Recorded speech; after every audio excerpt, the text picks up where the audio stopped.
What is a self-improvement channel if we don't talk about books? You know, when you're on this, every time I find that I'm on this wave of actually making money, I'm reading and I'm exercising. I don't know many successful people who don't read and or don't exercise. I'll talk about the two. I'll mention the two books. I'll mention the first book, and then we'll get into the second one because there's a story with each book. So there's a book called "It's All in Your Head." Russ, It's All in Your Head. It's by Russ the artist, the rapper. It's a little yellow book. I'll throw it up on the screen. I have the physical copy, but it's in my house. I'll tell you the story of my life and how this changed my life, because this is important. I, for the longest time, wanted to be successful. I, for the longest time, wanted to be a business owner, wanted to be influential, wanted to make tens, hundreds of millions of dollars a year. Super ambitious young kid. I really started kicking it into gear in my early 20s when I started started dropping distractions and started focusing on building a business and actually getting money and started getting around the right mentors. And I had all this energy to create things, to build things, this creativity. I was always talented. People always told me I was talented, but I had nothing to show for it. Every business I started would do really well, had to have a really great starting point, start gaining momentum really quickly, but nothing would ever come out of it. I would either never finish it, I would drop it and go to the next thing. I would find an excuse to say, oh, this is not who I am, or this is not worth my time, or there's something better, more shiny. So there are other people who are less talented than me, who were way more successful than me, and I couldn't figure out why. But then I came across this book because Russ was a rapper who was trying to make it for 10 years and nobody paid him any mind. He was this dorky little looking kid who didn't really look like your typical rapper, was really corny at the start, didn't really know how to rap, but he kept going and he put out like 11 mixtapes and nobody paid attention. And then at that point, and if you know how hard it is to make music, it's tough because he was doing everything himself, making his own beats, his own engineering, everything, writing his own songs, his own lyrics, performing them and rapping them. He didn't get any attention, but then he started this thing where he put out one song a week on SoundCloud. And I think a year later, or 2 years later, something like that, let's just say a year later, he blew up. And now he's making millions of dollars a week, definitely a month. But he's clearing like $500,000 a week on a bad week. The reason why that changed my life is because that entire book is about the power of self-belief and consistency, just putting your head down and working. And why I love that book and why it really resonated with me is because of how authentic he was. He's very real about how when he started putting out his first songs, he'd be making like $50 a month, living with his mom, $50 a month. But month after month after month, it slowly started going up from like $50 to like $63. Then the next month to like $75, and then the next month to like $115, and it kept going up and up and up and up. And then a year later, he was making $100,000+. And that changed the way I saw everything that I was doing, because I'm like, really, I was thinking too short term. I was always about trying to build this really fast. And sometimes you can't skip the steps, because you can go from 0 to 10K in a month. It's quite easy to do. You can go from 0 to 20 or 0 to 30 in a month, quite easy to do. But to get to $100,000 a month, and I haven't hit that figure yet, but I'm just reciting the mentality change that has been working for me. To get to that bigger number, sometimes it's about building a really strong, deep foundation.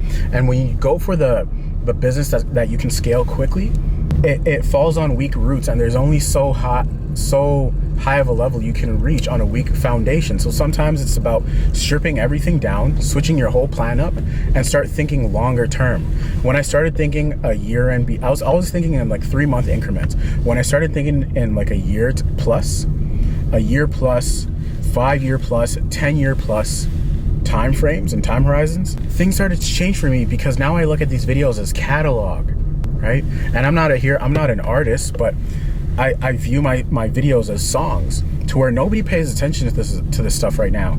I get like 10, 20 views on a video a day, or maybe 30, 40 a day, maybe 100 on a good day. But in a year from now, what will this be?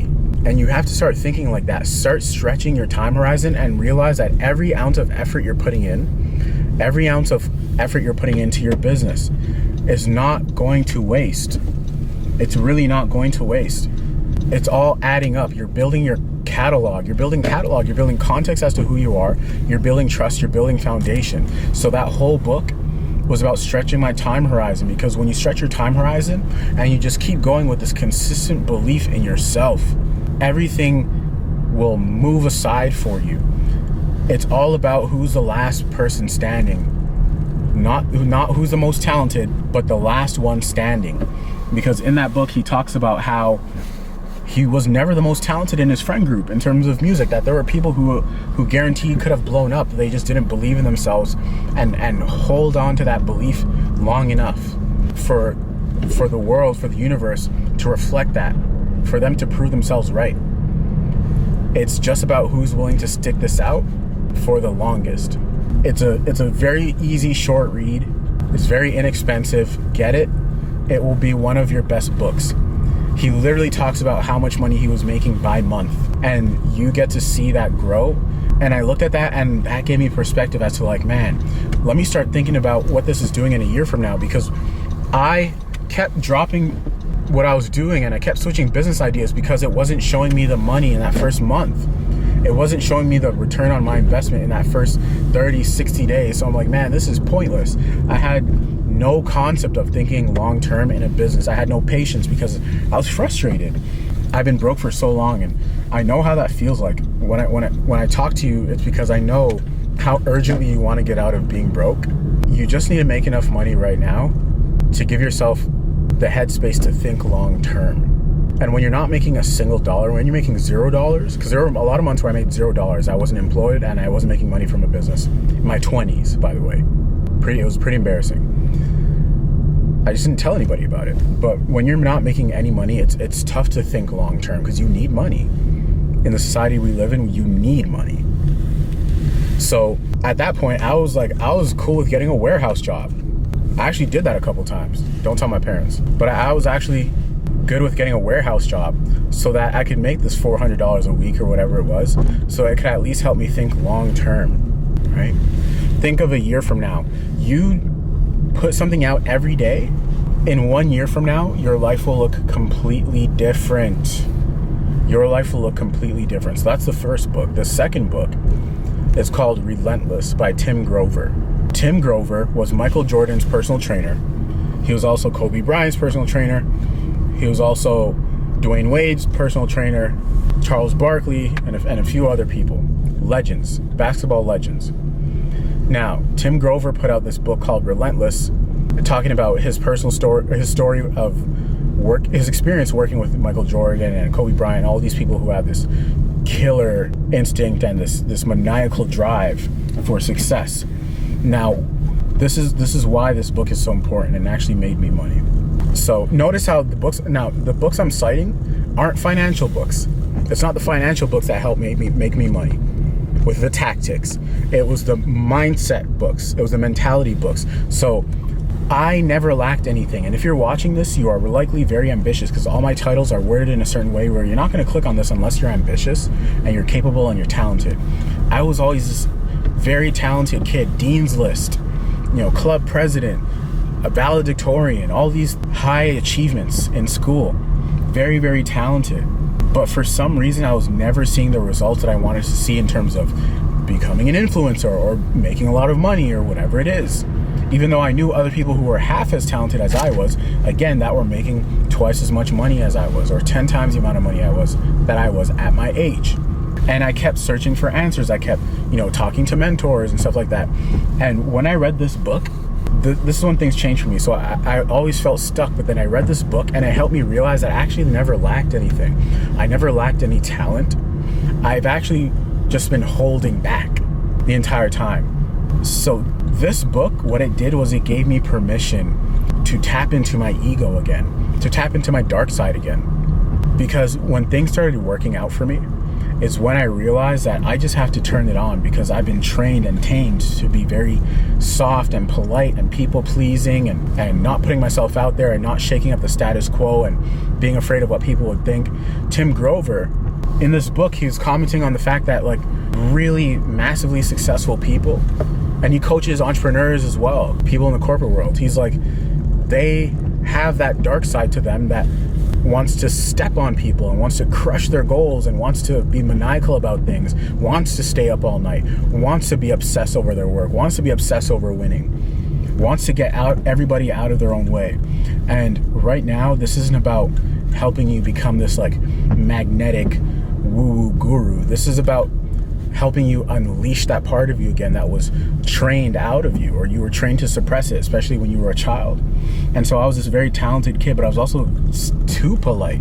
I was too nice. I was too much of a corporate agent, you know, trying to be polite, trying to fit into the status quo, not trying to upset anybody. And that doesn't do well for business. In business, you got to be vocal, you got to put yourself out there. And that book really gets into the psyche. It really gets into the psyche of these people. It really gets into the psyche of like what Michael Jordan was thinking before a game, or what Kobe Bryant was thinking in the off season, or when he lost, you know, a championship opportunity or whatever it is. It gets into the psyche of these people, and it's like, oh, winners are all really the same. Really ambitious people are all really the same. It's just some of them are holding back because they're terrified. And I was terrified of what would happen if they let loose, because my mother would be upset at me, or my dad wouldn't approve, or whatever it is, or my friends wouldn't treat me the same way, or whatever it is. I had a ton of different excuses as to why I should suppress my own potential. I had a ton of different excuses. And if you're watching this, I wonder if this resonates with you. It likely does, because in all my hours and hundreds of hours of sitting down with people on one-on-one coaching calls, whether it's AI or hypnotherapy or whatever it is, I've never met someone who lacked the ability to make the kind of money that they told me they wanted to make. It was always just people who were holding back. And reading this book, it's a book that I read a lot, or I'll just listen to different chapters on Audible. Listening to this book gave me the green light to let loose again, to let me know that, oh, it's okay. It's okay to be an obsessed savage. It's okay to be a real winner. It's okay to be relentless. It's a language that winners and only winners speak, and that there's a few of us out there, but we're out there. There's a few of us out there, but we're out there. And not everybody is going to really be able to relate to you, except for other winners. Relentless. All right? So Russ's book, it's all in your head for expanding your time horizon, being consistent, and knowing that everything you're doing is paying off. And Tim Grover is Relentless, to give yourself the green light to stop holding back. You always know what you need to do. I've never met someone who didn't know what they needed to do. Everybody's very intuitive in that way. It's just they're looking for permission. They're looking for permission to be a killer again, to go for it again, to go for their dreams again. And all of this content is about giving you the green light again.